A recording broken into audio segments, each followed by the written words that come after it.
بسم الله الرحمن الرحيم. السلام عليكم ورحمة الله وبركاته. إن الحمد لله نحمده ونستعينه ونستهديه ونستغفره ونعوذ بالله من شرور أنفسنا ومن سيئات أعمالنا. من يهده الله فلا مضل له ومن يضلل فلا هادي له وأشهد أن لا إله إلا الله وحده لا شريك له وأشهد أن محمدا عبده ورسوله وصفيه وخليله محمد وعلى آله وصحبه ومن تبعهم بإحسان إلى يوم الدين. أما بعد، فإن أصدق الحديث كتاب الله وخير الهدي هدي محمد صلى الله عليه وسلم وشر الأمور محدثاتها وكل محدثة بدعة وكل بدعة ضلالة وكل ضلالة في النار. Hari ini kita masuk bab yang seterusnya, iaitu bab menyembunyikan keimanan bagi yang takut. Bab jawazil istisrar bil iman lil khaif. Muka surat 21, hadis ke-213. Qala al-Imam an-Nawawi rahimahullahu ta'ala, bab jawazil istisrar bil iman lil khaif. Bab dibenarkan menyembunyikan keimanan apabila seseorang itu dalam ketakutan. Bab jawaz istisrar bil iman lil khaif. Apa nama bab ni? Bab dibenarkan jawaz al-istisrar. Dalam buku kita dia ringkaskan tajuk. Dalam bab yang asal dia tambah jawazi. Di bab dibenarkan jawaz, maksudnya dibenarkan. Istisrar maksudnya merahsiakan. Istisrar, menyembunyikan. Dan bila kataan sir maksudnya rahsia. Jamak dia asrar. Macam doa Nabi SAW, sirri wa alaniyati, Allahumma ighfir sirri wa alaniyati. Ya Allah, ampunkanlah dosaku yang rahsia dan juga yang terbuka, ya. Jadi bab jawazil istisrar bil iman, dengan iman. Maksudnya menyembunyikan iman dia tidak menyatakan secara zahir. Lil khaifi, bagi orang yang takut. Wa bisanadil muttasil ila al-Imam Muslim bin Hajjaj rahimahullahu ta'ala al-madhkur fi awal kitab qala haddathana Abu Bakr bin Abi Shaybah, dia adalah Abdullah bin Muhammad bin Abi Shaybah, ومحمد بن عبد الله بن نمير, dari Muhammad bin Abdullah bin Numair, betul tak? Wa Abu Quraib, daripada Abu Quraib. Wal lafzu li Abi Quraib qalu haddathana Abu Muawiyah, telah menceritakan kepada kami Abu Muawiyah. Siapa nama Abu Muawiyah? Muhammad bin Khazin.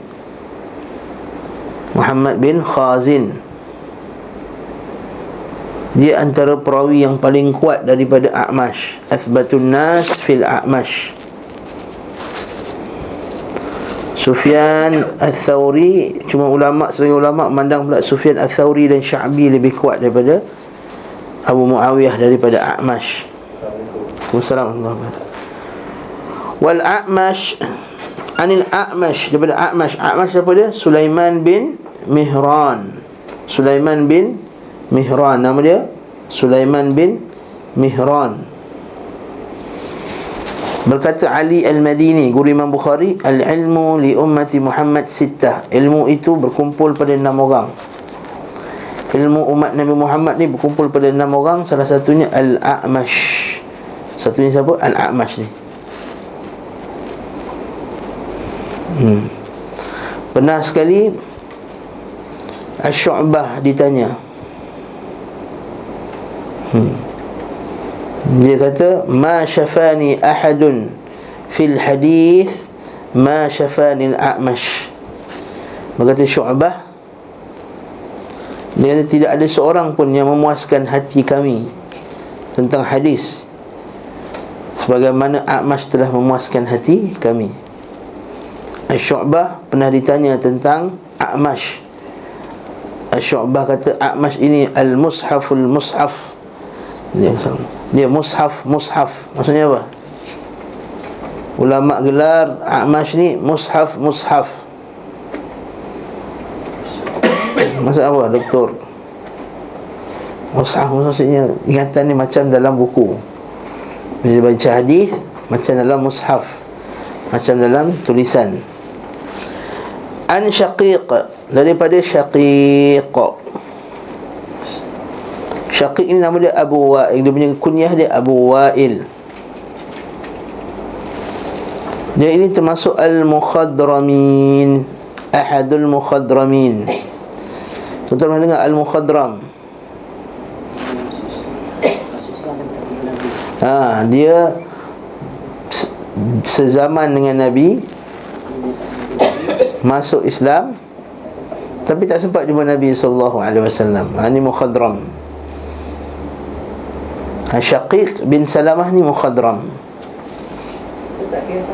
Tak kira sahabat. Naam. Dia tak dapat kemuliaan bersahabat dengan Nabi SAW. Al-Mukhadramin. Syaqiq bin Salamah ni dia kata apa? Inna umara'ana. Ini terkena sikit pimpin kita lah. Inna umara'ana, pimpin kami ni semua, ha'ula'in fihi khaslatan. Pada mereka ada dua sifat. Yang pertama dia kata laisa fihim taqwal Islam, tiada pada mereka takwa seorang Islam. Wa laisa fihim uqulul jahiliyah, dan tiada padanya akal orang jahiliyah. Maksudnya apa? Kata Syaqib bin Abdullah ni pemimpin kita zaman dia lah. Jahil pun jahil, bodoh pun bodoh, macam tu lah. Okay? Dan lah jahil agama, jahil dunia. Jadi laisa fihim taqwal Islam, mereka ni jahil, tak ada ketakwaan, tak ada kena syahwat. Laisa fihim uqul jahiliyah, tak ada juga mereka ni akal yang bagus macam orang jahiliyah. Orang jahiliyah walaupun dia jahil, tetapi dia ada kekuatan apa? Kekuatan semangat, kekuatan agama. Kan kita tengok orang Arab jahiliyah, dia ada nilai, seperti pegang pada janji, seperti memuliakan tetamu, seperti kuat berpegang kepada asabiyatul qaum dia, seperti seja'ah, keberanian. Kata Syaqiq ni, kita pemimpin berani pun tidak, pandai pun tidak, alim pun tidak, apa pun tak ada. Bukan pemimpin kita lah sekarang ni. Ini cerita sama dia. Terkena tu terkena pada siapa itu, letaklah. Ni'mal rabb rabbuna law ata'na. Okay? Al-A'mash pula daripada An Hudzaifah bin Yaman. Dan Syaqiq ini anak murid Hudzaifah. Syaqiq ini anak murid Hudzaifah bin Yaman. Begitu juga Al-A'mash ini anak murid, tadi sepatah balik sikit, A'mash ni anak murid Ibnu Mas'ud yang terkenal.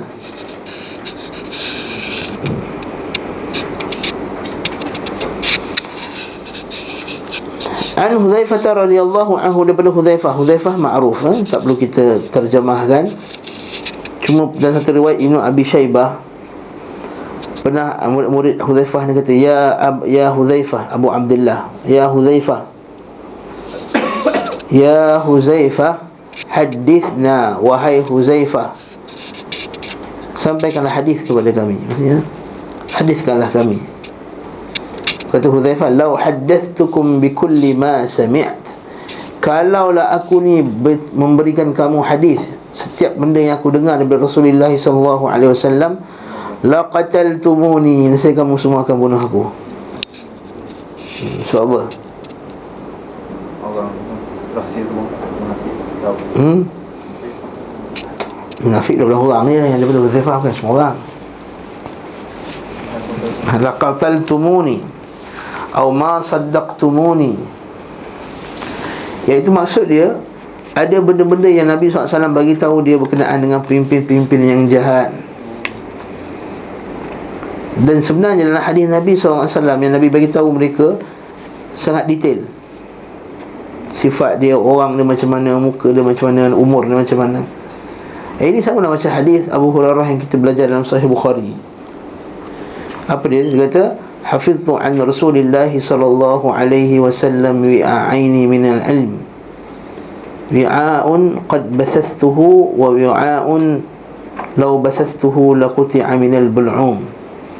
Kata Abu Hurairah radhiyallahu anhu, dia kata, aku telah menghafaz 2 bekas ilmu daripada Nabi sallallahu alaihi wasallam. 2 bekas ilmu, wi'a'ain. Wi'a'un, satu bekas, qad bathathtuhu, aku dah sebarkan ilmu tersebut. Wa wi'a'un, satu bekas lagi, law bathathtuhu laquti'a minal bul'um.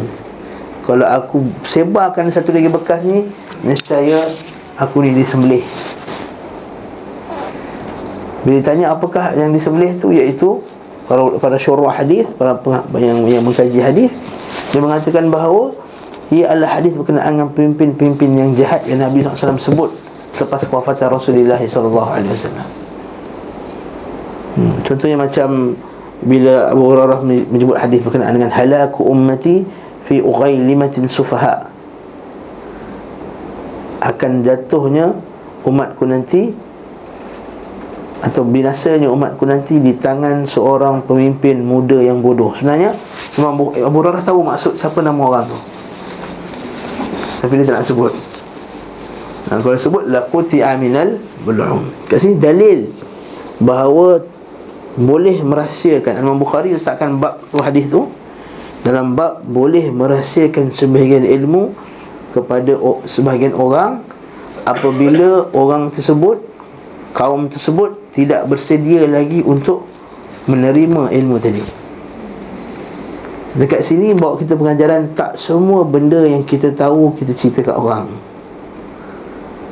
Betul tak? Kita sampai kat satu kampung, Kampung Bongit kat Negeri Sembilan tu, Kampung Pelegong Tengah kat Labu tu kan, Kampung Bongit, ada tu kampung. Kampung Penaji Semada kat Negeri Sembilan tu, orang Sembilan tahu Kampung Penaji. Masuk kampung tu orang jahil, Masya Allah, orang yang baru nak kenal agama. Lagi nak cerita terus berkenaan dengan hadis sahih, dhaif, maudhu' kan. Amalan pakcik ni bersama keluarga Rasul ni tak sabit dalam hadis yang sahih. Menurut para ulama, kata Al-Imam Suyuti rahimahullah ta'ala, manalah orang kampung faham benda ni kan. Jadi kita cerita benda lain dulu. Jadi bila kita cerita benda lain, jangan pula orang lain kalau apalah ustaz ni tak cerita bab ni, kita kena tegas. Nah sekali tu kita pergi Batu Pahat, dia tempat nak sebut di Johor, bahaya kan. Kita ceramah kat sana. Ceramah tu orang tu awam-awam. Kita datang satu hamba Allah, dia pernah ikut kuliah sunnah-sunnah yang lain. Dia datang kelas tu, kita cerita umum je sunnah. Dia datang, dia tanya soalan-soalan yang standard lah. Soalan-soalan nak uji kita, nak check test kita ni ustaz sunnah ke tak ustaz sunnah. Ustaz macam mana kunut? Dia kata kunut boleh buatlah kunut insya-Allah, kata kan. Tapi tidak ke bid'ah. Man istahsana faqad syara'a. Oh, dia buat tu. Orang sana tu sini dispatch, sini kerja jual kain, ni lah satu syarikat tu lah, tak nak sebut nama syarikat apa. Orang cengang-cengang di belakang tu, dah orang ni bergaduh dengan ustaz kan. Kalau bagi orang awam bertanya-tanya macam tu dah kira muajar kan. Terus dia kata man istahsana faqad, Imam Syafi'i bukan kata man istahsana faqad syara'a. Siapa yang buat istihsan maka telah buat syarak. Kita tanya, saya tanya kat mana dalam kitab Al-Tu Istihsan, kita tanya. Tak berani nak jawab. Ustaz cakap kat mana? Nanti kita kata barakallahu fikum. Sebab tu kita kata ta'allamna al-adab qabla ta'allamna al-ilm. Kami belajar adab sebelum kami belajar ilmu. Itu kita kena faham betul-betul bab ni. Jadi tak semua benda yang kita sebarkan daripada Hudzaifah. Betul, Hudzaifah juga sama juga disebut tadi, lau haddathtukum bikulli ma sami'tum laqataltumuni aw ma saddaqtumuni. Kalau aku ceritakan semua hadis yang aku dengar daripada Nabi sallallahu alaihi wasallam, nescaya kamu akan bunuh aku atau kamu takkan terima pendapat aku. Sama macam zaman sekarang. Bila kita kadang-kadang kita pergi satu tempat, kita nak start dulu dengan kita pergi ke tempat yang orang ramai penyokong pembangkang. Sampai kita cerita pasal Khawarij, memang kena malau lah kan. Sampai kita cerita pasal taatlah pemimpin, hadis taat pemimpin kan. Yang kena halau. Seperti berlaku depan mata kita di sebuah negeri lah, di selatan, tak nak sebut lah. Negeri tu memang penyokong kuat lah. Orang sunnah kat negeri tu dia kebanyakannya orang baru kena sunnah, dan kebanyakan dia penyokong pembangkang lah, kan? Jadi bila satu ustaz, tak nak sebut nama juga, dia datang, dia merasmikan persatuan tu punya GM, apa, annual meeting tu lah, general meeting tu lah. Starting dia bantai khawarij, anjing-anjing neraka, apa semua. Tahun tu GM 100 orang datang, tahun depan 20 orang datang. Sampai yang pengurusi tu, sebab tahun depan tu saya yang bagi ucapan pula. Dia usik ustaz satu, tapi lah ustaz tu lah, tahun lepas kita terlajak cepat sangat cakap benda ni, akhirnya orang semua tinggalkan kita. Lepas tu kita kata barakallahu fikum, kita bukannya takut orang tinggalkan kita, tak. Kita ada masalah orang tinggalkan kita, tapi kadang-kadang kita kena sampaikan satu benda tu bitadarruj, dengan perlahan-lahan. Al-ilmu man akhadha ilma jumlatan akhadha anhu jumlah, ataupun dhahaba anhu jumlah. Siapa yang mengambil ilmu sebanyak-banyaknya sekali berserentak, maka akan pergi daripadanya pun serentak. Fa innama ukhidha al-ilmu, sunnya ilmu tidak angkat, diambil bil watar, dengan seperti kita angkat batu yang kita gunakan untuk melontar ketika hari jamrah. Itu yang batu kecil-kecil je, kita ambil sedikit ni, sedikit. Okey. An Hudzaifah qala kunna ma'a Rasulillah sallallahu alaihi wasallam, kami bersama dengan Rasulullah sallallahu alaihi wasallam.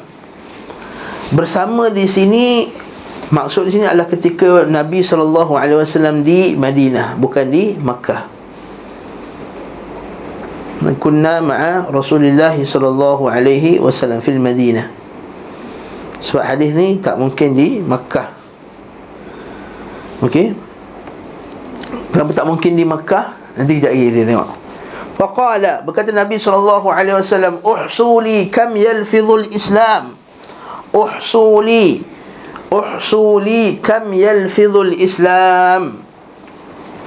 Uhsu, kalau kita terjemahkan secara harfiah, uhsu maksudnya adalah kira,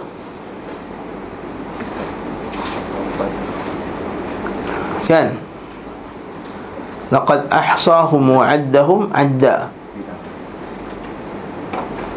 Wa in ta'uddu ni'matallahi la tuhsuha. Kalau kamu nak menghitung nikmat-nikmat Allah, nescaya kamu tak mampu. Itu uhsu. Maksud Nabi sini ialah secara harfiah, bilanglah bagiku, kirakan bagiku, berapakah orang yang telah melafazkan Islam. Melafazkan Islam ni maksudnya bersyahadah. Maksudnya Nabi SAW nakkan sahabat mengumpulkan nama-nama orang Islam. Namun di sana ada riwayat daripada Al-Imam Al-Bukhari rahimahullahu ta'ala yang mengatakan bahawa uhsu di sini adalah uktubu, tuliskan. Dalam Sahihul Bukhari,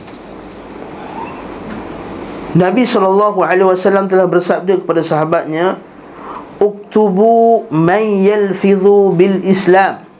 Uktubu, tulislah siapakah yang telah melafazkan Islam. Jadi kat sini kita ada satu poin yang penting, iaitu bolehnya menulis nama-nama orang bila dia berhajat untuk kita tulis. Macam kita suruh orang datang kelas tulis nama dalam buku tu.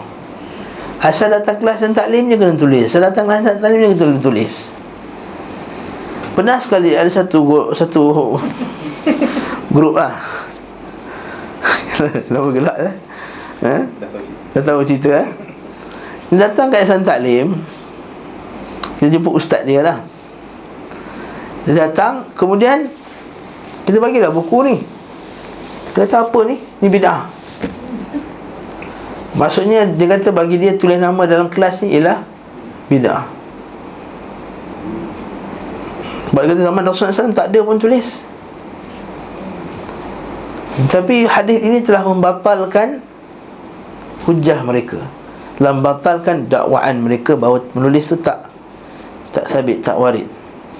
Sehingga kan sebahagian daripada mereka bertuduh mesti ni bid'ah pula. Ada tulisan, ada bayar-bayar tu, ada pula isi borang. Ada kata mana ada zaman Nabi datang mengaji terus macam tu je. Maka kat sini kita kata itu tidak benar.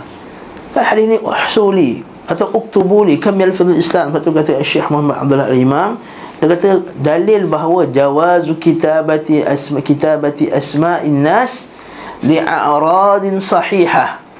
Bolehnya menulis nama-nama orang ramai li'aradin sahihah, kerana ada tujuan-tujuan yang tertentu. Macam kita Islam Taklim, kita minta nama sebab apa? Dengan nombor telefon. Sebab kalau tiba-tiba ustaz tak datang last minute, boleh hantar SMS. Ini dia malah tulis, betul SMS tak sampai, dia datang, tu dia marah Islam Taklim, dia marah Imran, dia marah Daniel. Kenapa tak beritahu awal? Tengok nama tak ada.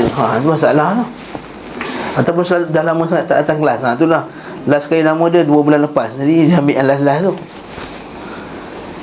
Contoh begitu juga. Sebab itulah dalam riwayat Imam Ahmad daripada Jabir bin Abdullah, dia kata awwalu man dawwana ad-dawawin fil Islam Umar bin Al-Khattab radhiyallahu anhu.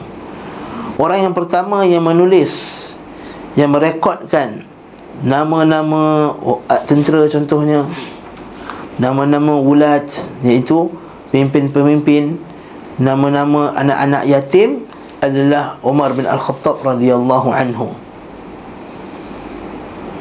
Okay? Dan dia ada dalam syarak, dia ada asal dalam syarak. Jadi kat sini menulis ini tidak ada larangan dalam Islam jika dibenarkan. Adapun pada tempat yang tidak masyru', seperti jumpa mak awet tulis nama yang telefon, itu tak masyru' lah. Itu tak masyru', itu haram. Itu bukan pada tempat yang sepatutnya. Jadi kita uktubu li kam yalfidhul Islam. Bahkan dalam riwayat An-Nasa'i pula uhsuli man kana yalfidhu bil Islam. Jadi yalfidhu bil Islam ni apa dia? Maksudnya yatakallam bil Islam atau yashhadu bil Islam.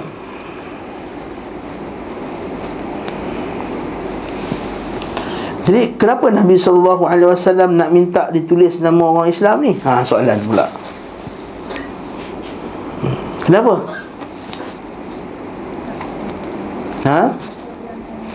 Nabi SAW nak tahu bilangan, nak tahu kekuatan. Kat sini kita kata, kita bukan sekadar memikirkan kualiti, betul. Islam, betul, kita tak penting ustaz ramai, tak penting.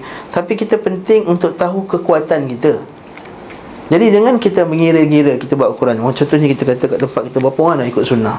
Kita buat sunnah yang ikutnya hardcore 15 orang. Yang ikut sunnah tapi tak apa nak hardcore sangat 15 orang, 10 orang. Dan ikut kuliah je tapi tak apa semangat. Yang ikut kuliah, yang dah selalu datang kuliah tapi bila bekerja malas. Kita tulis nama. Kekuatan kita. Kita kat sini kita kena buat. Sebab tu barakallahu fikum, kat sini kita boleh tahu berapa kekuatan kita. Macam mana, boleh tak kita nak buat program besar-besar. Lepas tu Nabi SAW tanya benda ni sebab Nabi nak tahu bagaimana keadaan umat Islam sekarang. Nanti kita akan tengok bagaimana dakwah Nabi SAW semenjak Hudaibiyah tu 1,500 orang. Bila bukanya Fathu Mekah 10,000 orang. Nanti kita akan tengok lagi. Jadi kat sini uhsuli kam yalfidhul Islam. Ceritakan, kumpulkan bagi aku nama-nama orang Islam. Kemungkinan juga Nabi SAW nak tahu nama-nama berapa orang perempuan, berapa orang lelaki, berapa orang anak yatim, berapa orang kita kata ibu tunggal dan seterusnya, supaya Nabi SAW boleh ziarah, Nabi SAW boleh memberi bantuan, bagi duit zakat dan seterusnya. Ini kita kata tidak akan Nabi SAW bersifat kita kata profesional lah. Dia tak ada macam dia belasah je. Kadang-kadang ada orang sunnah ni, ada orang kita lah, orang sunnah je lah. Dia kata tak payah tertulis ni semua, ni leceh je, kata-kata kerja apa semua ni, kita belasah je. Cowboy je. Bila cowboy, akhirnya hasilnya cowboy lah.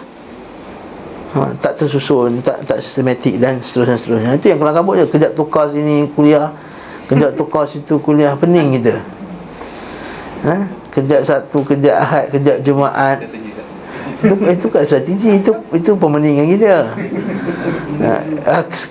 Bukan strategi itu bukan sekadar mengelirukan lawan, mengelirukan kawan sekali. Kejap tukar, kejap ni, kejap kuliah subuh tak ada, kejap kuliah subuh ada, kejap kuliah maghrib ada, kejap kuliah maghrib tak ada. Kerja hari Sabtu Ustaz, kau Ustaz Ahad boleh? Ahad pula tu Sabtu pukul 8.30, 8.30 tak boleh lah. Lagi 2 hari Sabtu pukul 10 boleh. Kita dah buat setting dengan Ustaz Jalani dah.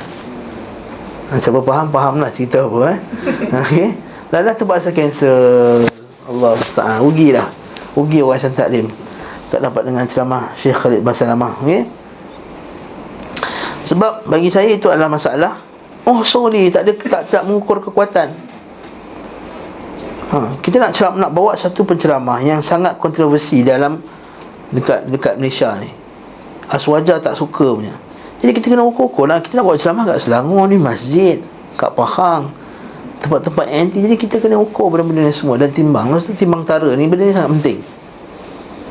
Betul, al-muslimu fatanun wara', kata Nabi SAW. Al-mu'min itu fatinun wara'. Fatin, dia cerdik tapi dia wara'. Dia bukan cerdik tapi dia jahat. Fatinun wara'. Nabi kata mukmin itu fatinun, bijak, tapi dia wara' pada masa yang sama. Dia tak buat kerja, belasah je. Lepas tu, atakhafu alaina. Kemudian sahabat tanya, atakhafu alaina ya Rasulullah? Atakhafu alaina? Faqulna ya Rasulullah, wahai Rasulullah, atakhafu alaina? Adakah kau merasa takut pada kami? Ke atas kami, bukan kepada kami. Takut ke atas kami. Maksudnya apa? Kat sini terjemahkan meragukan kami, bukan meragukan. Khaf. Maksudnya takut. Takut apa ni? Takut bilangan Islam tu sikit.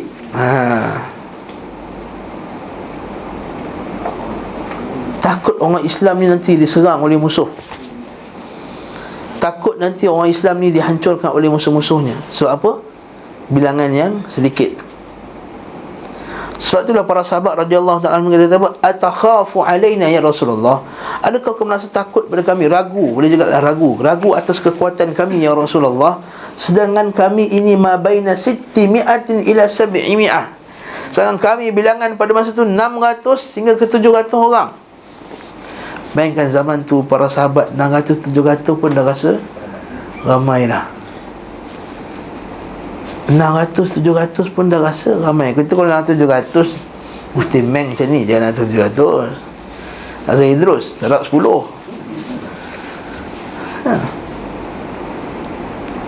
Jadi apa maksudnya kat sini?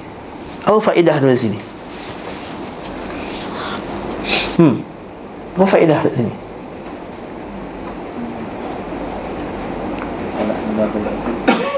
Rasa sahabat 600 ke 700 orang tu, apa dalil apa? 600 700 pun dah rasa ramai. Dalil apa? Dalil ala ghurbatil Islam. Dalil bahawa betapa kita rasa betapa ghurabaknya Islam pada awalnya, sehingga 600 700 pun para sahabat masa tu dah anggap sebagai ramai. Ini meletakkan lagi hadis, menguatkan lagi hadis yang kita biasa dengar tu, bada al-Islamu ghariban wa sayaudu ghariban kama bada. Islam tu mula dengan ganjil, asing, dan kembali menjadi asing. Pernah saya seorang sahabat daripada Amir datang jumpa Nabi SAW masa nak masuk Islam, masa mula-mula dulu. Dia kata, siapa bersama kamu ya Rasulullah? Bersama aku seorang hamba dan seorang orang yang bebas. Hamba tu siapa? Hamba tu siapa? Hamba tu siapa? Bebas tu siapa? Abu Bakar As-Siddiq. Hamba tu siapa? Bilal. Bukan Bilal, masa tu belum Bilal lagi. Zaid bin Harithah. Zaid bin Harithah. Masa tu masa mula-mula Islam 2 orang. Dia kata, kau sabar dulu, jangan masuk Islam dulu sekarang. Bukan masuk Islam. Masuk Islam tapi kau rahsiakan. Balik kampung kau, amalkan Islam secara rahsia. Nanti bila aku dah sampai Madinah, kau datang jumpa aku. Ini sekali lagi menguatkan dalil boleh merahsiakan keimanan. Kita juga macam tu. Kalau kita ni kat kampung kita, memang kampung, satu kampung tu semua ahli bidah, kita seorang ahli sunnah, tapi nak tinggalkan kampung tak boleh, mak kita nak jaga. Janganlah kita zahirkan kita ni, oh Masya Allah, nak cek gaduh 24 jam, nak melawan. Nanti ada satu sahabat kita, mungkin dia dengar ceramah ni, dia selalu follow dekat Tapah, Perak. Dia kata, Ustaz, perlukah saya membantah kebatilan ahli bidah. Tak payah bantah. Kau bahasa Arab tak reti. Ngaji hafal Quran dulu ni, jangan bantah dulu.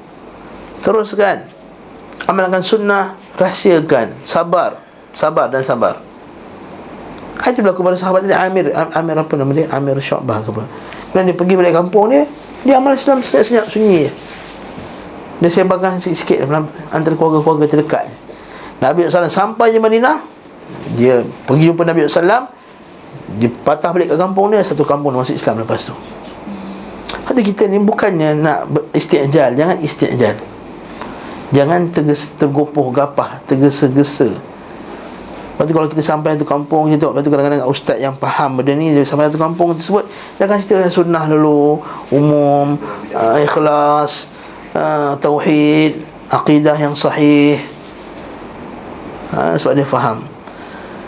Atakhafu alaina wa nahnu baina 600 wa 700. Dalam setengah riwayat dia mengatakan Nabi, para sahabat sebut 700 orang.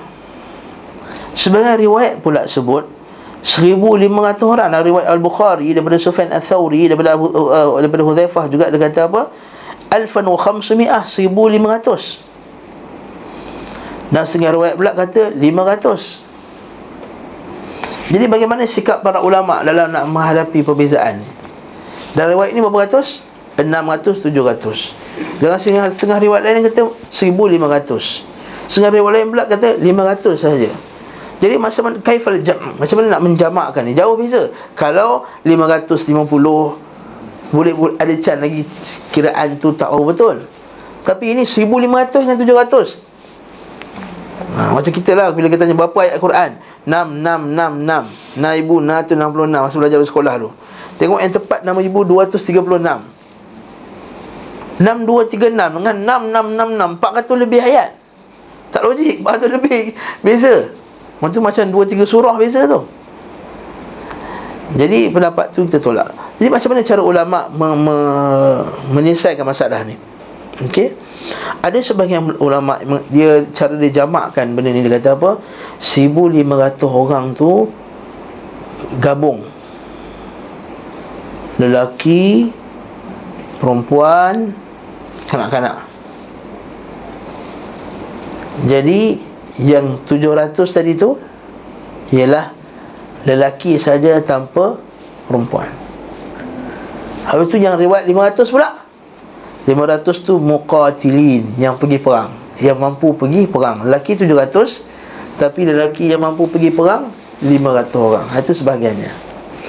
Sebahagiannya pula dia cara jamaknya ialah 500 orang tu ahli Madinah, 1,500 tu gabungan semua ahli Madinah dan luar Madinah. Tetapi Ibn Hajar Al-Asqalani dia tak setuju dengan cara jamak begini. Sebab dia kata makhrajul hadis wahidah. Sebab meriwayatkan hadis ni 1,500, 600, 700 semua ni datang daripada satu kepala, satu orang. Iaitu siapa? Hadis ni Hudzaifah Al-Yaman. Hudzaifah bin Al-Yaman. Jadi tak mungkin Hudzaifah bin Al-Yaman cakap sekejap lain tanpa menjelaskan perbezaan-perbezaan tersebut. Ini kata Ibn Hajar. Jadi Ibn Hajar dia ambil pendekatan macam ni, dia merajihkan. Waktu kaedah ni bila tak boleh, tak mampu untuk menjamakkan, maka kita merajihkan. Maksudnya apa?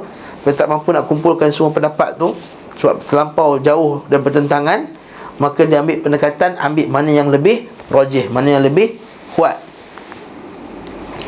Jadi Ibn Hajar kata warajjah riwayat Sufyan. Riwayat Sufyan mengatakan bahawa kerana riwayat Sufyan itu lebih ahfaz.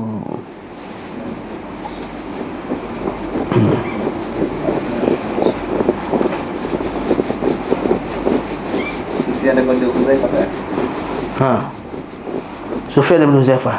Hadis ni daripada Bukhari, daripada Sufyan, daripada daripada Hudzaifah. Maksudnya Sufyan daripada A'mash, daripada, betul tak? Hadis yang kita baca ni Abu Muawiyah, daripada A'mash, daripada Syaqiq, daripada Hudzaifah. Hadis riwayat Bukhari, Sufyan daripada A'mash, daripada Syaqiq, daripada Hudzaifah. Tak nampak tu. Okey. Hadis yang kita baca sekarang ni, baca sekali lagi. Bawah sekali, kemudian daripada Abu Muawiyah. Abu Muawiyah dengar daripada Al-A'mash. A'mash dengar daripada Syaqiq. Syaqiq dengar daripada Hudzaifah. Okey, dah. Hadis riwayat Bukhari yang kata 1500, ni 600, 700 daripada Sufyan, daripada A'mash sama, daripada Syaqiq sama, daripada Hudzaifah. Sekarang beza daripada siapa? Ni dengan ni. Maksud kita kata macam ni lah. Senang macam ni lah saya nak buat ni. Ini lagi betul. Jadi dua orang meriwayatkan daripada A'mash. Ini banyak lagi. Okey. Jadi Ibn Hajar dia rajihkan, dia kata dia menguatkan hadis Sufyan. Apa alasan Ibn Hajar nak kuatkan hadis Sufyan? Dia kata Sufyan, okey, tadi saya sebut apa tadi? Saya kata Abu Muawiyah orang yang paling kuat hafazannya daripada A'mash, betul tak? Awal tadi bila kita sebut Abu Muawiyah, Abu Muawiyah ini orang yang paling kuat hafazannya, athbatun nasi an A'mash. Balik. Athbatun nas anil A'mash, orang yang paling kuat hafazan dia daripada A'mash. Maksudnya kadang dalam ramai kelas ni, sebagai contoh senang lah, ada dua orang. Satu Akram kita, satu Abdullah. Dua-dua ni riwayat daripada saya, hadis kelas Ahad contohnya. Tapi dua-dua ni hafazan tak sama. Mungkin sama hafazan, tapi kemungkinan dalam hari Ahad ni hafazan Akram lagi bagus daripada hafazan Abdullah. Mungkin sebab orang tadi Abdullah yang drive daripada Pahang, jadi dia dah ngantuk, jadi segar lagi Akram pagi ni nak dengar kuliah saya, jadi hafazan dia daripada saya lebih kuat daripada hafazan Abdullah. Kemungkinan kalau Ustaz Asri hafazan Abdullah lagi kuat pada hafazan Akram contohnya. Ulama' dia boleh bincang benda ni. Jadi bila dia tengok ni Sufyan dengan Abu Muawiyah ni, betul Abu Muawiyah lebih kuat daripada A'mash, tetapi Sufyan ini hafazannya daripada orang lain semua athbat, lebih kuat daripada hafazan Abu Muawiyah. Sufyan Al-Thawri. Sufyan Al-Thawri.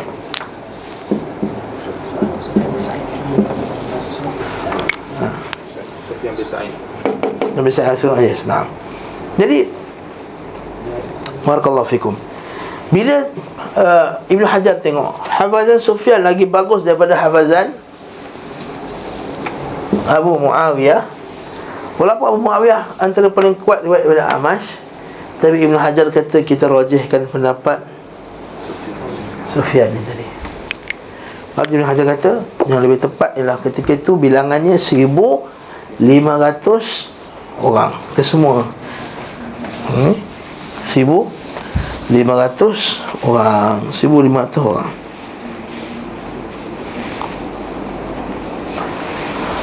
Apa dalil 1,500 orang ni? Dikuatkan lagi hadis 1,500 orang dengan hadis ketika Nabi SAW pergi Hudaibiyah nak buat umrah Hudaibiyah. Ingat lagi tak? Bila ketika umrah Hudaibiyah tu, yang keluar tu 1,500 orang, yang kemudian tak jadi kan, betul tak? Dia patah balik tu, tahun ke-7 tu baru pergi balik Umratul Qadha. Jadi kat sini pendapat yang lebih tepat adalah 1,500 orang.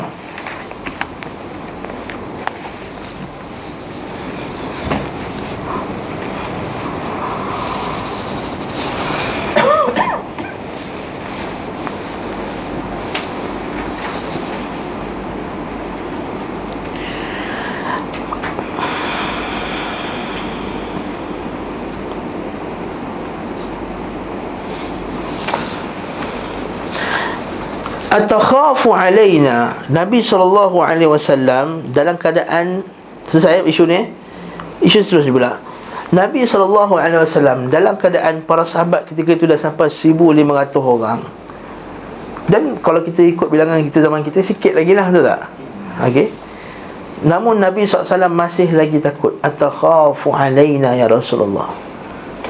Nabi masih lagi takut. Nabi SAW masih lagi menganggap bahawa bilangan ni tak cukup kuat. Kamu akan mudah dikalahkan oleh musuh. Kamu akan dikalahkan oleh musuh, walaupun kamu rasa bilangan kamu ni ramai. Yang ni bawa kita pada satu pengajaran, iaitu apa dia? Apa dia? Apa pengajaran kat sini?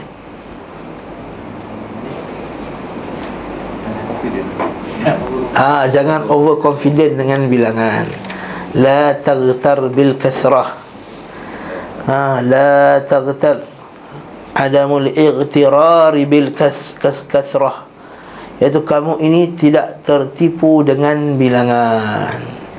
Tengok tiba-tiba yang taklim datang penuh, penuh yang taklim. Rasa bangga dah ni. Apa orang datang kelas tadi? 300 orang.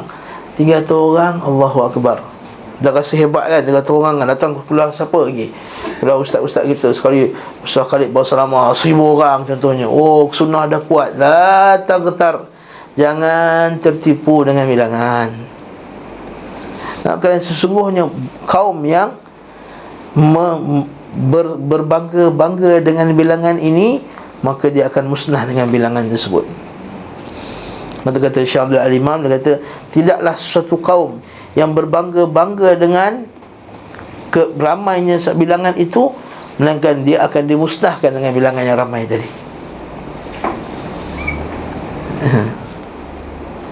Dan Al-Quran telah memberikan pengajaran yang mantap, yang tuntas berkenaan dengan isu ni. Apabila dalam peperangan apa? Yang para sahabat berbangga bilangan yang ramai. Yang ambil sirah ni Yang ambil sirah kelas diploma Ustaz Azhari. Perang Hunain. Allah Ta'ala sebut dalam surah At-Taubah, laqad nasarakumullahu fi mawatin katsiratin wa yawma Hunainin idh a'jabatkum kathratukum. Kita buka surah tu, surah Taubah, surah At-Taubah ayat 25. Cantik ayat ni. Ini ayat ni sebesar-besar dalil jangan tertipu, jangan belagak, jangan bangga, jangan terasa kuat dengan bilangan. Kata Allah Subhanahu wa taala dalam surah Hunain ni, surah At-Taubah ni ayat 25, laqad nasarakumullahu fi mawatin katsiratin wa yawma Hunainin idh a'jabatkum kathratukum falam tughni ankum shay'an wa dhaqat 'alaykumul ardu bima rahubat thumma wallaytum mudbirin. Laqad nasarakumullah, sesungguhnya Allah telah menolong kamu, fi mawatin katsirah, di tempat yang banyak, di banyak peperangan. Antaranya Yaumah Hunain, perang Hunain. Perang Hunain tahun apa? 9. Lepas 9, lepas pembukaan kota Mekah. Perang Hunain lepas pembukaan kota Mekah. Dah lah 10,000 datang daripada Mekah, betul tak? Campur orang Mekah lagi, bertambah-tambah ramai lagi orang tentera. Bila dah ramai tentera ni, idh a'jabatkum kathratukum, bila bilangan kamu yang ramai telah a'jabatkum. Kamu rasa hebatnya ramai. Kalau kita baca kitab sirah tu, bila tentera Hunain tu dia naik bukit tu, bukit tu kan berlengkar kan, yang bawah boleh nampak yang atas. Bila bawah boleh nampak yang atas, ramai kita ni sampai atas tu. Macam tu lah kiranya. A'jabatkum, dia kata bila dah sampai ke atas, dia kata apa? Takkan kalah dah tentera yang ramai macam ni. Takkan terkalah tentera yang bilangan dia ramai macam ni. A'jabatkum kathratukum. Apa jadi? Falam tughni ankum syai'a. falam tughni ankum syai'a. Bilangan yang ramai ini tidak memberi kamu faedah, memberi kamu apa-apa pun. Wa daqat 'alaikumul ard, dan bumi jadi sempit, bima rahubat, thumma wallaitum mudbirin, kemudian kamu semua berpaling, berlari, berundur kerana takut kalah. Dan barulah lepas tu bila undur balik, bertaubat balik para sahabat radhiyallahu ta'ala anhum, Allah Ta'ala kemudian bagi bantuan. Thumma anzalallahu sakinatahu ala rasulihi wa ala al-mu'minin wa anzala junudan lam taraha wa 'adzaba alladhina kafaru wa dhalika jazaa'ul kafirin. Dan ketika itulah Allah Subhanahu wa ta'ala turunkan sakinatahu, ketenangannya di atas rasulnya dan di atas orang mukmin, dan menghantar tentera-tenteranya di kalangan para malaikat dan menghancurkan orang kafir. Dan itulah dia balasan bagi orang-orang yang al-kafirun. Maksudnya ini dalil yang paling jelas. Jangan tertipu dengan bilangan. Yang anggap dah ramai dah, dan tengok dah ramai dah bilangan, dah rasa bangga. Kita dah kuat dah, sunnah kat Malaysia ni kuat dah, ramai banyak dah pusat center dah, Batu Salam tu penuh, Hasan Taklim penuh. Ni jangan tertipu. Allah bisalamah. Kata Syekh Abdul Rahman, kata Allah bisalamah wassalah, ajak orang kepada kebaikan, jangan tertipu dengan bilangan. Bahkan ada satu hadis Nabi SAW, hadis riwayat Ahmad yang kita rekodkan di sini, berkenaan dengan bagaimana seorang Nabi pada zaman pada zaman Bani Israel dahulu, mereka ini tertipu dengan bilangan yang ramai. Ada satu hadis riwayat Ahmad, saya bacakan kat sini. Inna nabiyan kana qablakum, ada satu Nabi yang berada pada sebelum kamu, a'jabathu kathratu ummati, dia terasa bangga dengan ramainya umat dia. Rasa bangga dengan umat yang ramai ni. Akhirat okey, Nabi SAW bangga. Nabi kata, kahwinlah, menikahlah ramai-ramai, sebenarnya aku nanti akan bangga akhirat kelak dengan umat yang ramai.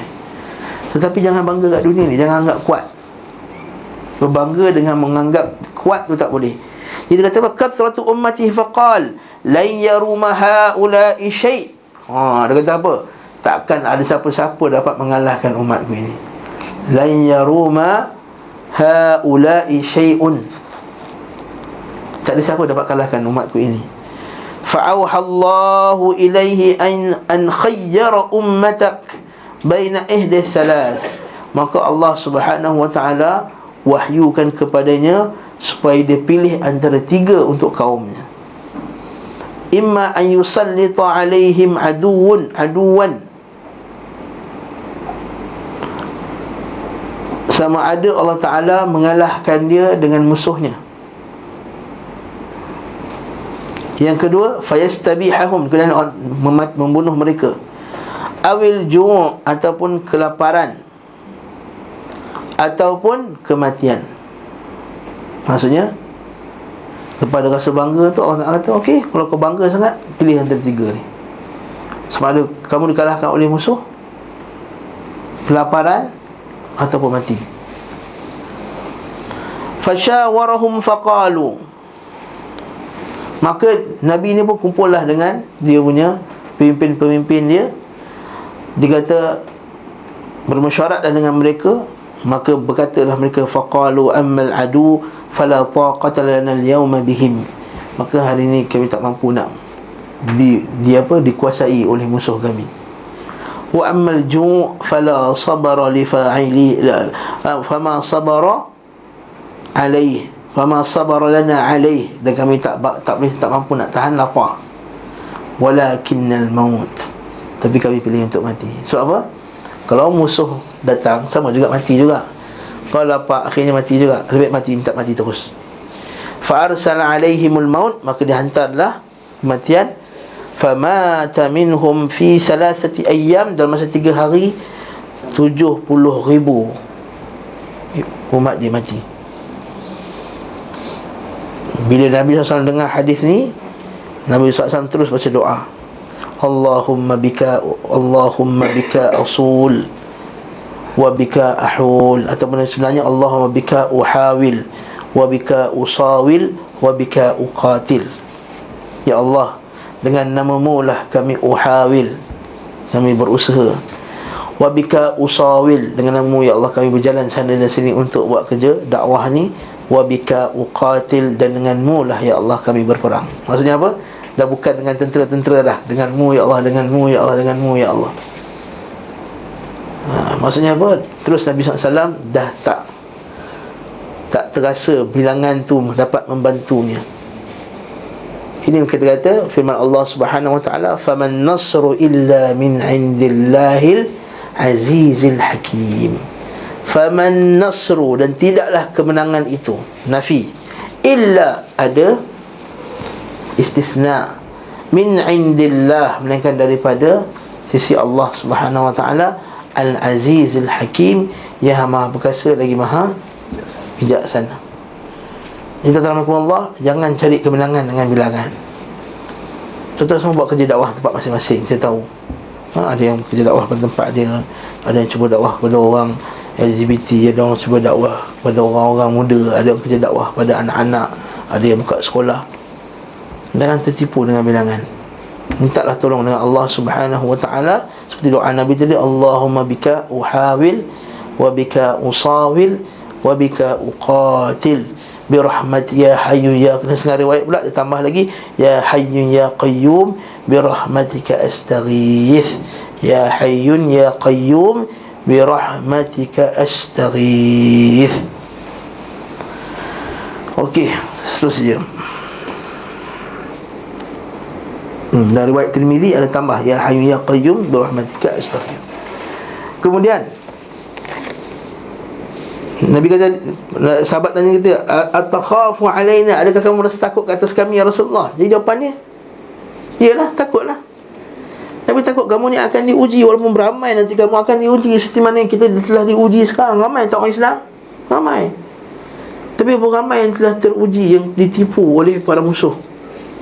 Sama ada diuji dengan fitnatul qatl, fitnah pembunuhan, ataupun yang tertipu dengan fitnah apa? Fitnah syahwat.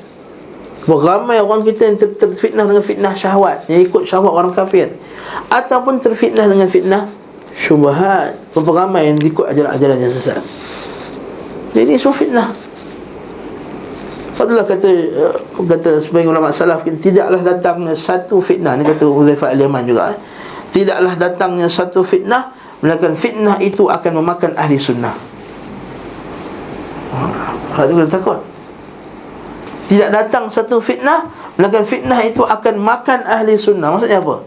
Akan ada orang ahli sunnah yang akan ikut fitnah tersebut. Datang fitnah khawarij, ada orang sunnah, geng yang kita sunnah terpengaruh, pertahankan khawarij pula. Dan datang sama-sama kelahan kita ni. Sampai pernah kata, kenapalah ni terangkat bendera hitam sekarang ni, orang sunnah tak takut nak angkat bendera hitam, tapi bendera hijau berani angkat. Allah musta'an. Bendera hijau Saudi berani angkat. Ini fitnah. Sebab dia tak tahu yang angkat bendera hitam zaman sekarang ni siapa? Abu Muhammad Al-Maqdisi, Khawarij, yang mengkafirkan umat Islam. Lepas tu kita angkat bendera hitam, tak tahu itu sekarang ni bendera hitam tu telah menjadi syiarnya Khawarij. Bukan yang takut bendera yang berlaku bersama Nabi SAW, dan Nabi pun tak suruh kita angkat bendera. Sunnah angkat bendera? Mana ada sunnah angkat bendera? Nak perang, ya angkat bendera, kena ada bendera raya. Tapi bukanlah sunnah nak angkat bendera, letaklah kat kereta kita, letak kat rumah kita, gantung bendera hitam tu. Ya, akhir zaman dia akan keluar tentera pakai bendera hitam. Itu hadis tu dibuktikan kan. Kalau sahih sekalipun, itu zaman Imam Mahdi, bukannya sekarang ni. Telah menjadi simbol orang Khawarij sekarang ni pakai bendera hitam. Dan dia berkira-kira, oh bendera Saudi berani angkat. Allah musta'an. Orang yang cakap macam ni, sama ada dia jahil tentang Saudi ataupun dia jahil tentang Khawarij. Dia tak faham tentang Khawarij, dia tak faham tentang apa yang Khawarij telah buat dalam negara umat Islam. Tak kisahlah, tak lagi nak cerita bab ni. Bab berkenaan betul, kita tak semua kita kata tuan-tuan, kaedah ni penting. Satu orang alim tak seperti ni alim semua benda. Dengar ni banyak kali tuan-tuan, dengar ni betul-betul. Dengar ni. Satu orang alim tak seperti dia alim semua benda dia alim. Mungkin dia alim hadis, mungkin dia alim tafsir, mungkin dia alim fiqh, tapi dia mungkin dia tak alim dari segi akidah, atau tak alim dari segi musuh-musuh Islam ni, al-firqah. Jadi bila dia tidak alim tentang firqah, dia tak tahu apa masalahnya Muhammad Maqdisi ni, tak baca kitab dia. Apa masalahnya Abu Syuqqah. Dia ada tokoh-tokoh sunnah kita yang promosi tokoh-tokoh yang tak benar. Dalam ceramah yang dihadiri oleh ribuan orang, boleh tonton oleh ribuan orang, divideokan pula oleh video yang namanya video sunnah, TV sunnah, pro sunnah. Tapi dalam ceramah tersebut, tokoh tersebut dia kata apa? Kita bacalah tuan-tuan buku Abu Syuqqah, dalam kitab Tahrirul Mar'ah fi asr risalah, membebaskan wanita pada asr risalah, pada zaman risalah, dikarang oleh seorang penulis nama dia Abu Syuqqah. Abu Syuqqah dia kata ikhtilat tu halal.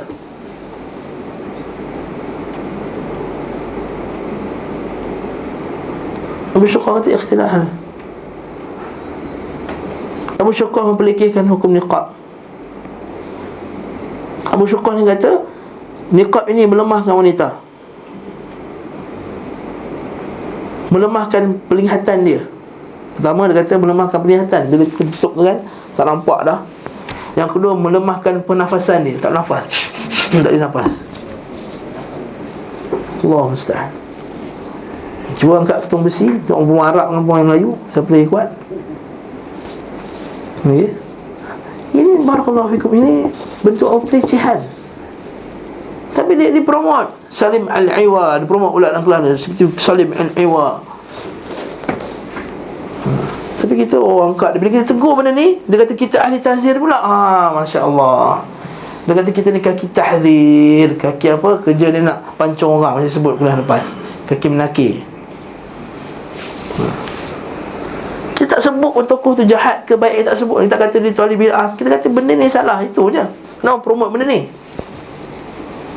Takkah kamu takut ke atas umat ini tertipu? Itu kata atakhafu alaina. Ini puan dia.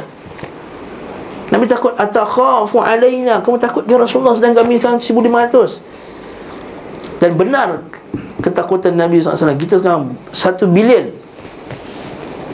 tapi tertipu. Banyak yang tertipu dengan syubhat ni. Atakhafu alaina wa nahnu baina 600 ila 700. Apa jawapan Nabi lepas tu? La'allakum an tubtalau. Baca hadis tu lepas tu. Apa dia? Baca terjemahan dia. La'allakum an tubtalau.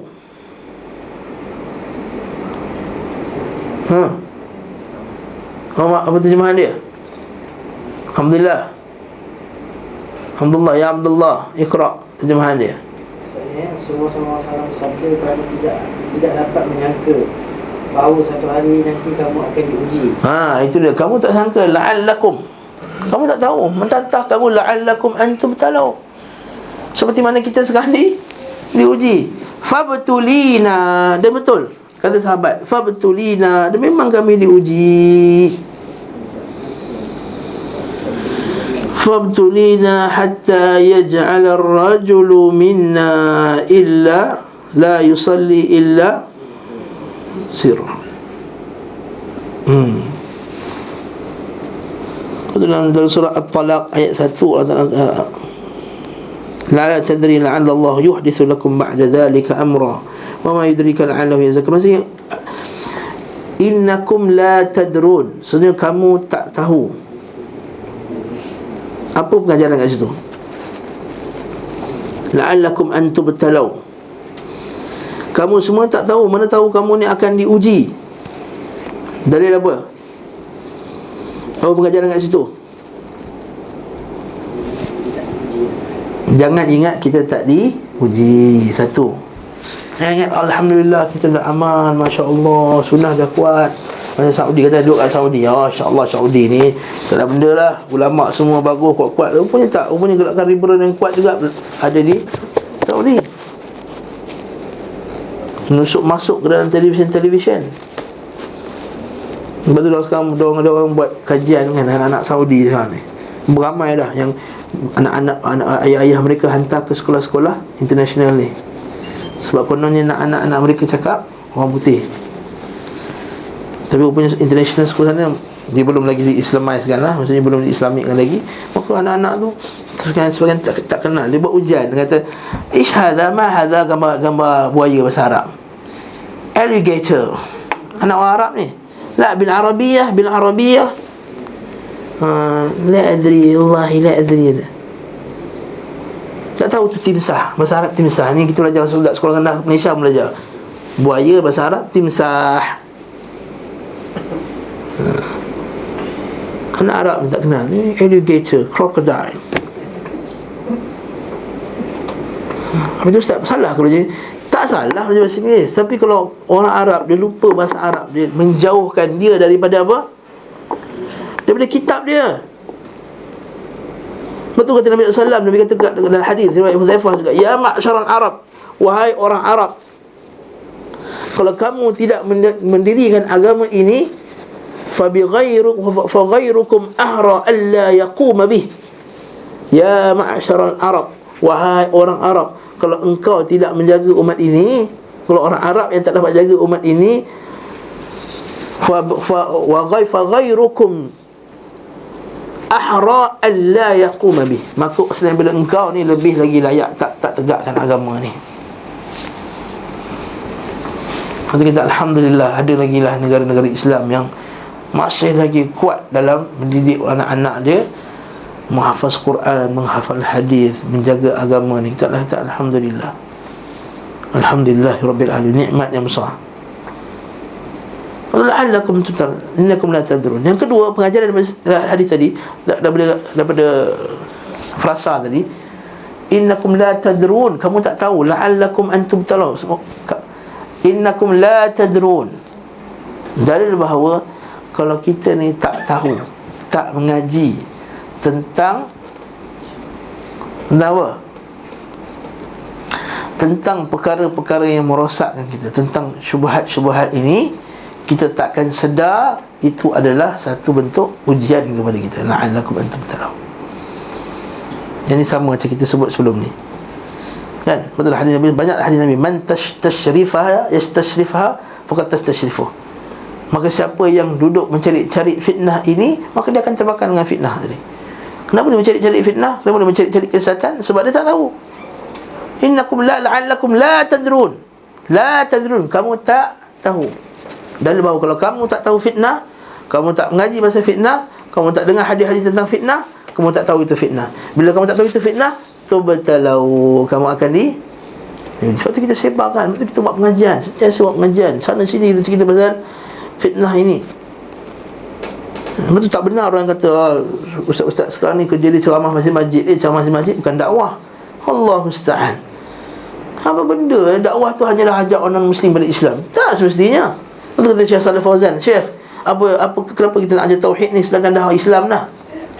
Kata Syekh kata, dalil bahawa ramai lagi jahil tentang tauhid, pergi negara Islam, tengok berapa banyak syirik, berapa banyak tauhid. Kalau tauhid telah menguasai negeri itu, maksudnya tak perlu kamu ajar tauhid lagi dah. Tapi kalau kamu pergi ke negeri tersebut yang banyaknya syirik, yang banyaknya fitnah, yang banyaknya bid'ah, maka kamu kena ajar tauhid.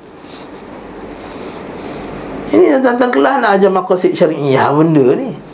Ajarlah yang asas dulu, tauhid. Ramai yang tak faham maksud tauhid, ramai tak faham makna tauhid, makna ibadah pun tak faham. Bercampur aduk makna ibadah. Bagi contoh ibadah, tidur. Ada tidur contoh ibadah. Dia niat ustaz.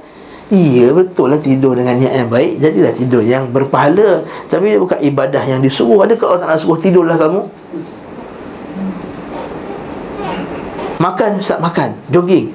Allah musta'an, ni yang kita dengar kalau kita turun ke lapangan, orang-orang awam. Allah musta'an. La'allakum an tubtalau, kamu akan diuji. Fabtulina, dan betul kami telah diuji. Hatta yaj'al rajul minna la yusalli illa sirra, sehingga sebahagian kami ini terpaksa salat secara rahsia. Berkata Al-Imam An-Nawawi rahimahullah, ini ada kemungkinan ba'd fitan allati jarat ba'da Nabi sallallahu alaihi wasallam.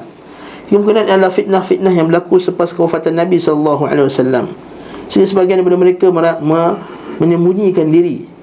Ya, seperti lari daripada Hajjaj contohnya, menyembunyikan diri.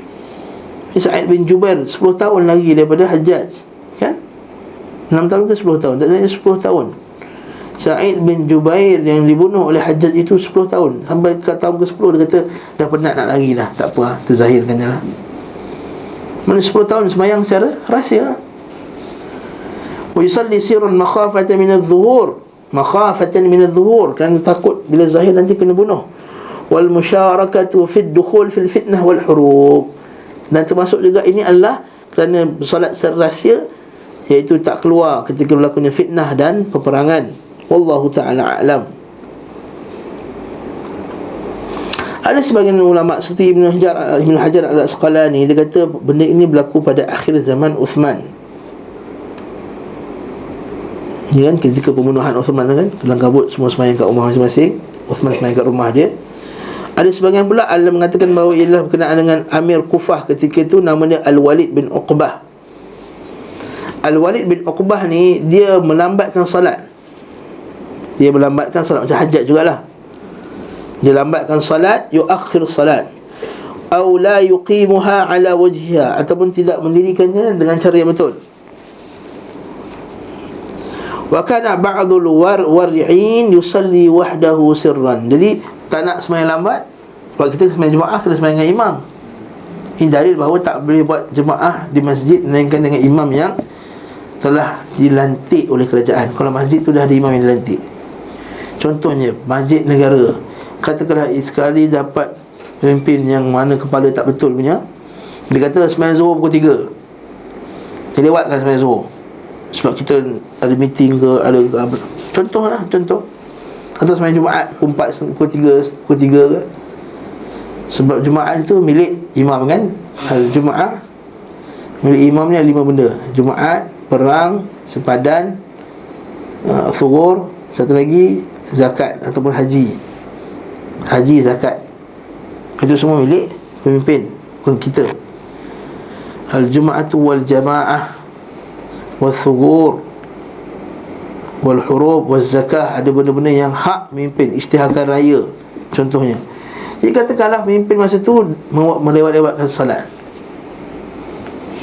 Jadi takut kita nak melewatkan solat, kita sembahyang dulu kat rumah.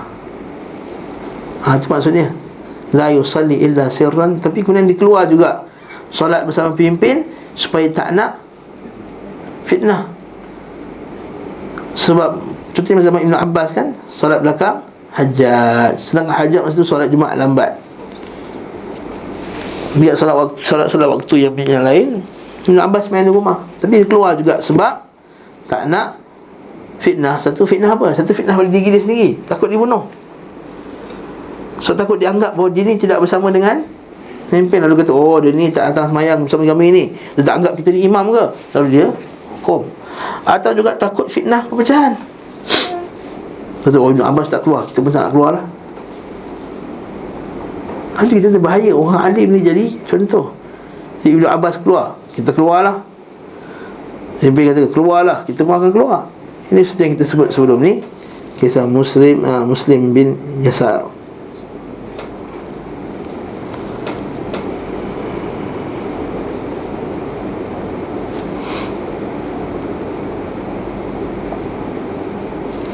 Jadi pengajaran daripada hadis ini. Hadis ini ada beberapa pengajaran. Fabtulina. Hadis ini ada beberapa pelajaran yang kita boleh ambil. Kesimpulan daripada hadis ini, pertama, asy-syar'iyyatu at-ta'arruf 'ala al-muslimin fi ayyi hal, fi ayyi majal an tariqul kitabah, iaitu disyariatkan kita mengenali semua Islam itu, berkenalan dengan umat Islam, mengetahui hal-hal umat Islam dengan cara kita menulis bi tariqil kitabah.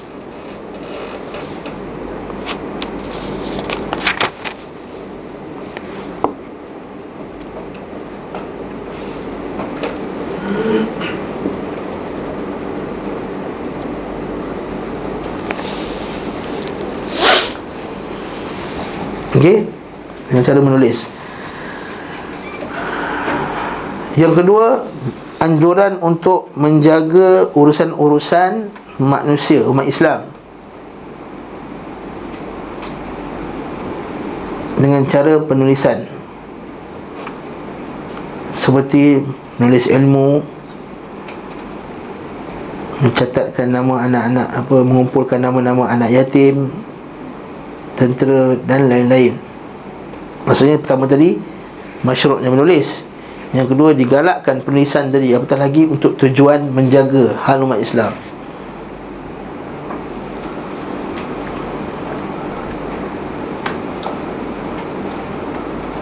Yang ketiga, bergembira dengan banyaknya umat Islam. Ini masyru'. Ini kita bila ramai umat Islam, kita rasa bangga, betul tak? Alhamdulillah ramai. Tapi pada masa yang sama tidak tertipu dengan bilangan yang ramai tersebut.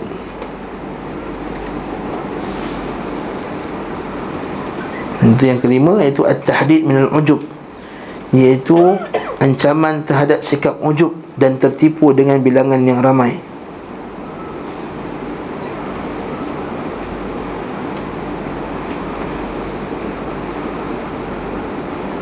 Yang keenam, diboleh merahsiakan.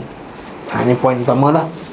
Merahsiakan pendirian kita yang sebenar ketika ada hajat. Ini dipanggil al-mudahanah. Al-mudarah. Berarti kita bezakan, tabarakallah. Untuk poin yang kelima ni tadi, ada poin yang penting, iaitu dibenarkan dalam Islam untuk kita merahsiakan benda yang benar, pendirian kita yang sebenar, apabila berhajat kepada merahsiakan pendirian tersebut. Macam kes tadilah, solat. Itulah hadis Nabi SAW, hadis riwayat Ahmad juga. Nabi sebut, la'allakum satudrikuna aqwaman, nanti kamu akan jumpa satu kaum, yusalluna as-salata li ghairi waqtiha, dia akan mendirikan salat bukan pada waktunya. Fa in adraktumuhum, kalau kamu sempat jumpa dengan kaum ini, fasallu as-salata li waqtiha, maka kamu salat pada waktunya. Wa sallu ma'ahum, tapi salat juga bersama dengan mereka. Waj'aluha sabhah, jadikanlah dia satu benda yang sunat. It's still within that time kan, tapi dia lambatkan. That's what it means, right? Yes. It's still within the Yes. time. Ataupun datang, mana tahu dia buat waktu solat luar. Jadi dia ada pemimpin yang buat pangan teruk, dia kata kita jamak je lah. Yang suka jamak suka hati ni. Jadi sembahyang diam-diam. Excuse me, nak pergi toilet kejap, punya keluar dia sembahyang, masuk balik. Nak ke mana bertalau. Jadi kemungkinan jadi macam tu.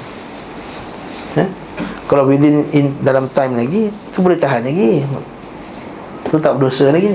Dah luar waktunya, li ghairi waqtiha, hadis riwayat Ahmad tadi. Dalam riwayat lain pula, fasallu fi buyutikum fil waqti alladhi ta'rifun thumma sallu ma'ahum waj'aluha subhah. Bahkan dari riwayat lain pula, fasallu fi buyutikum, solat kat rumah kamu. Ini jadi bahawa asalnya solat bukan kat rumah, tapi ini lebih suruh solat kat rumah, kerana nanti kemudian solatlah bersama mereka, takut-takut nanti kamu akan difitnah. Itu kat dalam hadis riwayat Ahmad juga, hadis nombor 21515 daripada Amru bin Maimun al-Audi. Dia kata daripada Ibn Mas'ud, kaifa anta idza kanat alaikum umara yusalluna as-salata li ghairi waqtiha. Kata Ibn Mas'ud, ditanya, bagaimanakah engkau wahai Ibn Mas'ud bila kamu berjumpa dengan satu pemerintah yang salat bukan pada waktunya? Qala qultu fama ta'muruni in adrakani dhalik. Apa yang kau perintahkan kami kalau kami sempat jumpa dengan pemerintah macam tu?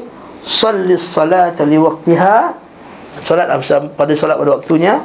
Waj'al dhalika ma'ahum subhah, jadikan sembahyang kamu bersama mereka tu sembahyang sunat. Yang keenam, bolehnya mudarah tapi dilarangnya mudahanah. Ini istilah dibolehkan mudarah. Mudarah ni apa? Kita tak cakap dulu benda tersebut, kita kona dulu. Iaitu mudarah ni apa? Para ulama menyebut mudarah ni adalah kita tanazul syai' dunyawiyun, syai'un dunyawiyun min ajli maslahati diniyah, min ajli maslahati diniyah, iaitu kita menurunkan hak kita dari segi hukum dunia ini, benda-benda dunia, kerana manfaat agama.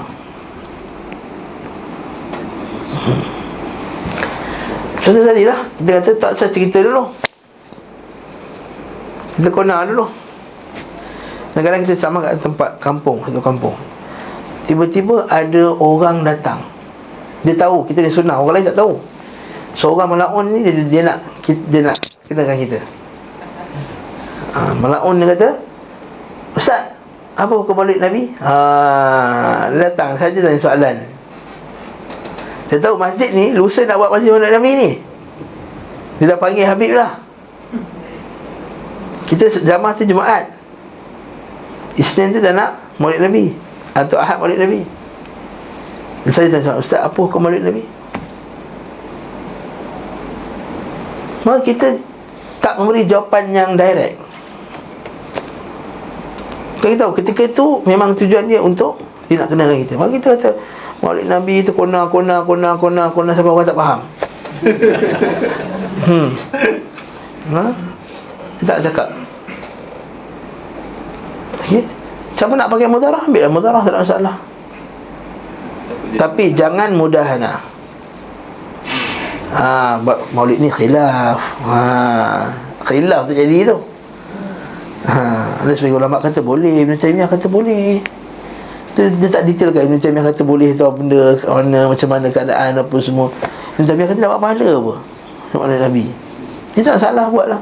Berarak ustaz, dia tambah lagi. Dia cocok kata ustaz ni tak jadi ni, dia cocok lagi, berarak ustaz. Berarak tak salah menzahirkan. Tapi kalau boleh tak payah pergilah. Tapi untuk zahirkan apa salahnya? Ini mudahanah. Ini kata, ini apa maksud mudahanah pula? An yusayirun nas, berjalan dengan manusia ala butulanihim, di atas kekhawatiran mereka. Ini mudahanah. Waddu law tudhinu fayudhinun. Dikena sangat kalau kamu ni. Ataupun sebagian ulama takrif kemudahanah iaitu izhar ridha bil usat, menzahirkan redha ke atas maksiat. Ini lagi jelas. Mudahanah maksudnya apa? Menzahirkan redha di atas maksiat. Kata Syekh Abdul Imam, ini sahih. Ini takrifan yang lebih sahih. Jadi mudahanah apa? Mengizharkan, menzahirkan redha di atas maksiat. Okay? Jadi jangan kata zaman Nabi SAW tak ada, Nabi tak sambut pun. Jawab macam itulah. Umar Khattab tak sambut, Ali tak sambut, Uthman tak sambut, sahabat tak sambut. Cerita sejarah lah. Tapi datang lepas tu ada ulama yang cuba nak buat satu cara untuk menyebabkan orang ingat Rasulullah. Kerajaan tu ialah kerajaan Fatimiyah Al-Ubaidiyun. Orang tu terang lah dengan Fatimiyah Al-Ubaidiyun, satu kerajaan Syiah dekat Mesir.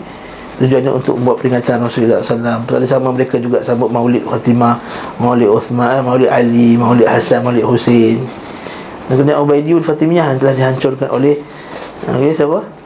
Salahuddin Al-Ayyubi. Ceritalah sejarah sampai hujung. Tapi biasanya orang akhir akan tanya juga, habis tu tak boleh buat ke tak? Kita pusing-pusing. Seperti yang saya sebut tadi, ulang balik. Ada tu ustaz tak sebut nama dia. Dia tanya boleh ke tak buat baca Quran Yasin kali Syakban ni. Memang dia trap lah soalan tu. Memang yang tanya tu kita tahu dia tu orang Aswaja. Ustaz tu bawa dia jemput di masjid tu. Ramai masjid tu, ramai. Itu pertama kali. Dia nak cerita tauhid lagi, banyak lagi nak cerita. Dia tanya saja soalan. Dia pusing baca Quran tu bagus, tapi Quran ni kena ikut tempatnya, sunnahnya ada tempatnya, bawa kaedahnya, waktunya, pusing. Last kali orang tanya, jadi ustaz boleh buat ke tak? Ustaz tanya, seperti saya sebutkan tadi, dia ulang balik tadi saya. Dia ulang balik. Jadi kita kata ini mudarah lah. Ini kata mudarah. Kalau macam mana ustaz? Kata, bila macam ni hukum tanyalah mufti wilayah. Contohnya. Saya tak pandai keluar fatwa, tanya mufti wilayah contohnya. Yang kita pastikan mufti tu fatwa dia betul lah. Macam dekat Johor sekali, kan dekat Syekh tadi tu, tempat Syekh kita, apa hukum selawat pakai muzik gendang. Saya jawab, saya orang KL, saya ikut fatwa mufti saya. Mufti wilayah. Mufti wilayah kata gendang tak boleh. Tak tahu orang Johor macam mana, tapi orang KL saya ikut fatwa orang KL. Itu cara mudarah. Kalau mudahanah lain. Jadi kita tuan-tuan rahmatullah, tapi siapa yang nak ambil itu, tapi mudarah ini adalah rukhsah, tuan-tuan rahmatullah. Mudarah ni rukhsah. Siapa nak ambil azimah, silakan. Tapi ingat, siapa yang ambil azimah, dia kena fikir juga dakwah-dakwah yang lain, ustaz-ustaz yang lain. Tahu azimah tak? Azimah maksudnya cakap terus saja. Mana boleh, tak boleh, benda ni tak bukan sunnah Nabi sallallahu alaihi wasallam. Cakap direct. Siapa nak ambil azimah, silakan. Siapa nak ambil pendekatan hit and run, dan ambil pendekatan, tahu hit and run tak? Dia pergi satu tempat tu, ustaz tu tanya, ada bantah habis, prom. Nanti ustaz lepas yang datang lagi lah. Satu hit and then run. Lepas tu main ustaz lain pula hit and run. Dia jadi Mongol punya style perang. Dia perang lagi kan. Bila siapa nak ambil pendekatan, tidak menjawab dahulu, mudarah.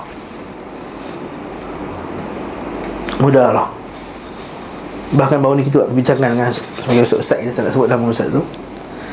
Bahkan kata sebagai masyayikh daripada Saudi, hatta Syekh Sa'ad Al-Sisri disebut, kalau kita terpaksa berkorban pada satu ruang, kan, untuk mendapat ruang yang lebih besar, silakan, ambillah ruang yang lebih besar. Contoh, selagi mana bermaksud tak sampai syirik. Contoh, macam doa kuat lepas sembahyang. Doa kuat lepas sembahyang. Okey. Katakanlah Akram jadi imam, baca doa kuat lepas sembahyang, tapi Akram juga diberi izin untuk mengajar kitab tauhid di surah tersebut. Kalau baca doa perlahan, ditarik peluang untuk mengajar kitab tauhid. Masa ni kita buat pilihan macam mana?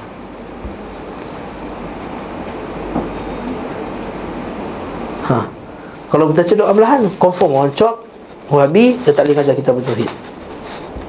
Depan ni orang akan ajar kitab Al-Aqidah Al-Mursyidah. Na'udzubillah. Tahu bahaya kitab tu. Betul tak? Atau baca kitab Harari, atau baca Aqidatul Najim. Lepas tu nampak tak, kita timbang tara mana yang lebih berbahaya. Ini kalau boleh timbang tara lah. Kat sini benda ni kita kena bincangkan, tapi benda ni tak boleh buka umum macam tu. Kadang-kadang orang tak faham mana satu berat, mana satu tak berat. Sebab ada orang kalau liberal tu dia anggap tak berat. Apa salahnya ada peluang untuk berdakwah, sedangkan dalam majlis tu ada maksiat, ada nyanyi, ada liberal, ada semua, ada campur maksiat semua. Okey, kita nak timbang, ni peluang dakwah Syekh. Peluang dakwah pakai alat muzik, itu tak lah. Ini haram. Dakwah itu tauqifi. Dakwah itu tauqifiyah. Ini kita kena bincang insya-Allah. Tapi benda ni perlu mendapat panduan para ulama. Dia tak boleh umum macam tadi sebut tadi. Dia setiap kes tu kena tengok dia individual case. Dia tak boleh umum. Oh, kalau ustaz kata boleh, okey, depan ni kita semua doa beramai-ramai. Jangan. Tak dia ikut kes tempat tersebut. Kalau kamu tak ada sebab apa untuk tak berdoa beramai-ramai secara kuat, maka kita saja kuat. Kalau sultan wajib kan, adakah kita kena patuh sultan pada setiap masa? Kalau tempat tersebut boleh menimbulkan benda yang lebih dahsyat, lebih teruk, baca. Lepas tu setiap isu dia ada, setiap isu dia kena tengok secara individual case. Lepas tu mudarat tak boleh pakai hukum umum. Mudarat dia kena tengok individu punya case. Tak boleh, oh mudarat boleh, kita sekarang saya keluarkan fatwa, kita sekarang Malaysia mudarat, maka semua boleh tahlil. Hai, tak boleh. Itu akan jadi musibah ni. Lepas tu kata hukum mudarat tak boleh diumumkan pada setiap orang pakai macam tu, kaedah dia. Poin yang terakhir, tahakkuk mukjizat Nabi, iaitu benarnya mukjizat Nabi SAW, iaitu dengan mengatakan bahawa mereka semua akan diuji selepas kematian Nabi SAW. Dan tepatlah tadi saya sebut tadi kan, Walid bin Uqbah, Hajjaj dan seterusnya telah diuji dengan benda-benda tadi. Wallahu ta'ala alam bissawab. Soalan? Silakan. Kita dicampur untuk ceramah, tapi sebab dia bukan macam sekarang, kita tahu ceramah agama. Tapi kalau di pejabat, kerajaan semua, hadirin kita tu walaupun kita akan menyampaikan benda agama, tapi hadirin kita lelaki-lelaki pun selalu jiwa rasa macam tak seronok lah. Pakai niqab. Pakai niqab. Sebab sebenarnya dia akan tengok kita tak lama. Sahih. Tengok gara bergerakan kita, cara bercakap kita apa semua. Pakai niqab, pakai hijab. Kalau boleh hijab lelaki dan perempuan, yang penting sampai. Ya? Sebab kalau saya banyak kali saya cuba tolak, tapi tidak ada orang yang sebab dia tak jemput ustazah bukan macam pejabat. Sebab ini bukan elemen kerja dia, tapi image ke, topik yang wibawa seorang penjawab awam tu. Tapi kita cuba masuk ke elemen Islam. Dan saya selalu kena hadapkan dengan Muslim. Dan kalau tak tegur memang dengan huru hara ni perangai dia orang, kita kena Hijab. saya cuba jadi tak jadi perempuan lah kat depan tu. Saya cuba macam kalau boleh jangan nampak saya macam perempuan. Saya cuba hijab, saya cuba tak pakai niqab lagi. Pakai niqab. Pakai niqab. Pakai niqab lebih bagus. Okay.